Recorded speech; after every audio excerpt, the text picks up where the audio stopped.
Your commentator is Joe O'Brien.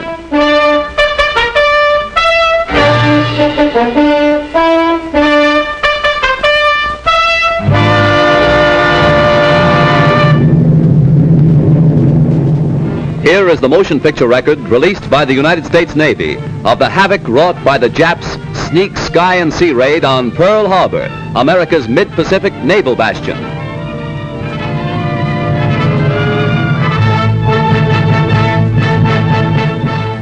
On December 7th, 1941, Japan, like its infamous Axis partners, struck first and declared war afterwards. Costly to our Navy was the loss of war vessels, airplanes, and equipment, but more costly to Japan was the effectiveness of its foul attack in immediately unifying America in its determination to fight and win the war thrust upon it, and to win the peace that will follow. The Japs copied their German masters in striking hard at airfields. Hickam Field, northwest of Honolulu, and the Fort Island Naval Plane Base were the first objectives of Japan's treachery. Scores of planes were bruised and battered by the Japs' aerial bombs. Many of these were demolished beyond repair. Direct hits were scored on hangars, and these were badly shattered. Equipment and airplane supplies were reduced to smoldering ruins. Here at the Naval Air Station is grim and positive evidence of Jap treachery. Here foul blows were struck, while Jap diplomats were talking peace in Washington. America lost 3 destroyers. Here are seen the United States destroyers Downs and Shaw as they rest on the bottom of Pearl Harbor with decks awash after Jap bombers make direct hits on their decks. First to feel the sting of Japanese steel are the USS Oklahoma and Utah, the latter a 33-year-old target ship. Accurate hits by the enemy bombers make short work of these 2 naval bulwarks. Now, with their keels practically out of water, they lie helpless wrecks and a sad reminder of cowardly strategy. To make possible a surprise attack within Pearl Harbor, the Japs built 2-man submarines to enable them to fire sneak blows within waters that are narrow and tortuous. Several of these surprise weapons were blown from the water by direct hits of our naval gunners. Others were beached and captured.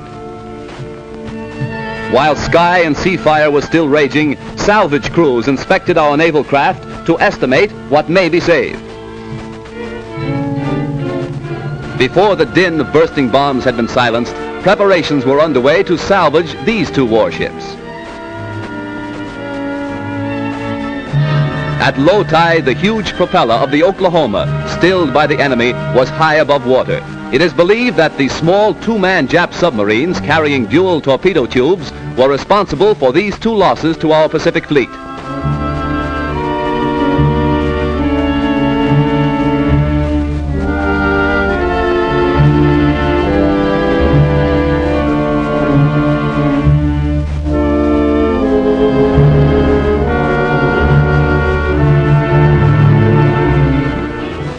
Here is the actual bombing of the mighty USS Arizona by Jap planes. These pictures were made by a fearless cameraman who thought nothing of his personal safety to make possible this record for all posterity. A single lucky hit was responsible for the disaster that befell the Arizona when a Jap bomb falling directly through one of the battleship's funnels exploded in the engine room and set ablaze tons of fuel oil. Dense black smoke billowed to the sky as the massive control tower began to keel over. The Arizona's courageous crew stuck to its guns until the very end. Here was displayed heroism that will live forever in the glorious annals and traditions of the American Navy.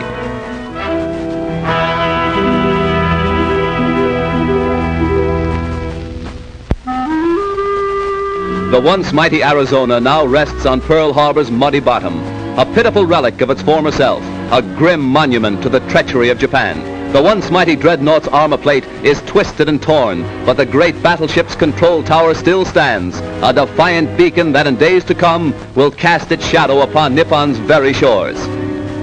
At Pearl Harbor, at Hickam Field, in the bomb-pocked streets of Honolulu, ever is written history. History with a tragic, treacherous pen. History that 130 million Americans will never forget. And in days to come, the Japs, too, will remember Pearl Harbor. Here is a tragic, unforgettable page in the annals of America. Here the cunning deceit of the Japs will never be forgotten. Here they hoped to score a knockout before the war began. The Arizona's gun crews, battered and broken, fired to the last, their guns pointed skyward from whence the enemy appeared. The Jap sneak blow cost hundreds of military and civilian lives. The treacherous attack cost our Pacific Fleet 2 battleships outright, another capsized, the loss of 3 destroyers and a mine layer.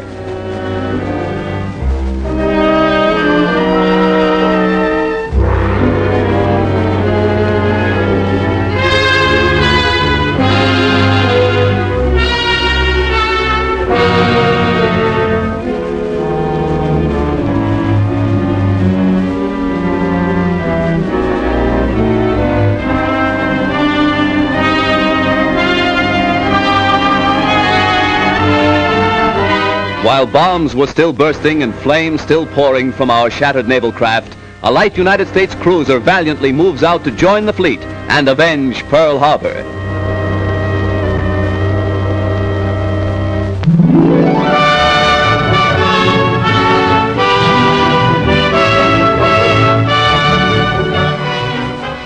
June 3rd, 1935. The Normandy, $60 million luxury liner, comes to America on its maiden crossing of the Atlantic, an event that occasioned a marine demonstration that will live in history. Whistles blew and sirens shrieked a mighty welcome to the new Queen of the Seas.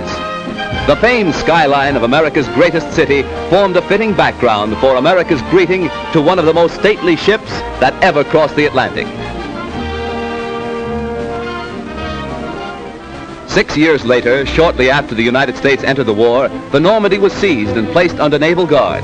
Hundreds of civilian workers were put aboard the Normandy, renamed the USS Lafayette, to strip the vessel of its costly furnishings and to prepare it for war duty as a United States transport. February 9th, 1942, the Normandy afire. A fatal tragedy to the big luxury liner and to America. As the flames rapidly spread to devastating fury, workers madly scrambled to safety, while fireboats and fire engines poured tons of water into the stricken vessel. All fire doors, vertical and horizontal, were closed to protect the ship's vitals from the flames, but this was all in vain. Dense clouds of thick, acrid smoke billowed far out over Manhattan, casting a mucky pall over Midtown and downtown New York. While the blaze was at its height, hundreds of doctors, nurses, and first aid workers were rushed to the scene to remove the wounded and to administer first aid to scores overcome in their efforts to stem the fury of the spreading flames. Millions stood in awe when the Normandy first reached America on its triumphant maiden voyage. Again, millions lined the New York and New Jersey shores to sadly observe the passing of the doomed and ill-fated ship. Rear Admiral Adolphus Andrews, Commandant of the 3rd Naval District, ordered all hands ashore to save the lives of those who were heroically battling to keep the huge liner upright. Hour after hour, tons of water were pumped into the Normandy, causing a bad list to port, as strong hawsers snapped and tugs strove to push the giant vessel close to the wharf.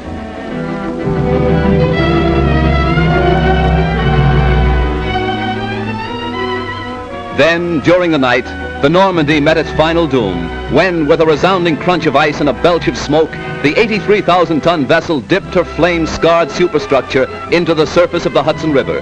Hundreds were injured when America lost its biggest naval auxiliary. Millions of dollars of damage has been done, and thousands of man-hours of labor have been nullified.